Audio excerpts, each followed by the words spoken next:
Chers amis de la communauté d'études quotidiennes de la Bible, bonjour. Quel plaisir de vous saluer en ce lundi 11 mars 2024 pour continuer à partager avec vous la méditation quotidienne pour adultes tirée du livre Dieu est ainsi, portrait de la grâce et de l'amour divin écrit par Roberto Herrera.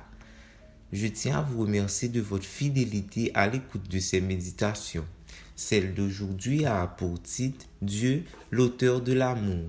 Le verset biblique retenu en ce sens se trouve dans 1 Jean 4, verset 10. Et cet amour consiste non pas en ce que nous avons aimé Dieu, mais en ce qu'il nous a aimés et qu'il a envoyé son Fils comme victime expiatoire pour nos péchés. Après avoir déclaré que Dieu est amour, l'apôtre Jean en vient à expliquer ce qu'il appelle amour. Il met d'abord l'accent sur l'idée selon laquelle Dieu est celui qui est à l'origine de l'amour. L'amour n'est pas quelque chose qui naît en nous, mais en Dieu. Tout indice d'amour chez les êtres humains est une réponse à l'amour qui vient de Dieu. Une des différences entre l'amour humain et l'amour divin est que l'amour humain est une réponse, tandis que l'amour de Dieu est un principe actif, une essence. L'amour de Dieu trouve son origine en Dieu et l'amour humain trouve aussi son origine en Dieu.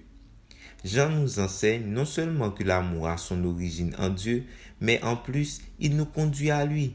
Pour Jean, c'est l'amour de Dieu qui fait que nous nous concentrions sur lui et ressentions le désir d'être avec lui. Cet amour montré par l'intermédiaire de Jésus constituera toujours le moyen de connaître Dieu et de vivre sa grâce, parce qu'il a décidé de se révéler par la vie et le ministère d'amour de son Fils qu'il a envoyé.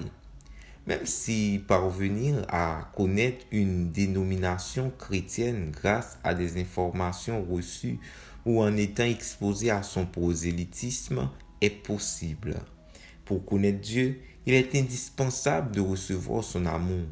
L'amour est le pont qu'il a créé pour nous atteindre. Enfin, Jean montre que le Seigneur est le modèle du véritable amour qui est un acte et non un simple sentiment. Dieu nous aime, c'est pourquoi il a envoyé son Fils en victime expiatoire pour nos péchés. Voici pour celui qui dit en avoir besoin pour y croire, la preuve que Dieu a de l'amour pour lui. Comment nier que Jésus est venu en ce monde et est mort sur la croix du Calvaire?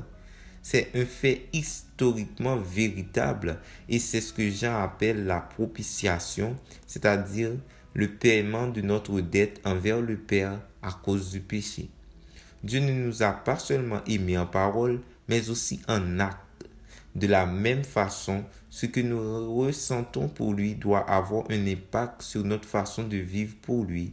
Face à cet amour de Dieu et au fait qu'il est amour, comment sera votre amour pour les autres et pour lui? Répondrez-vous à cet appel à aimer aujourd'hui et chaque jour? Merci d'avoir suivi cette méditation. Nous vous souhaitons de passer une très bonne journée.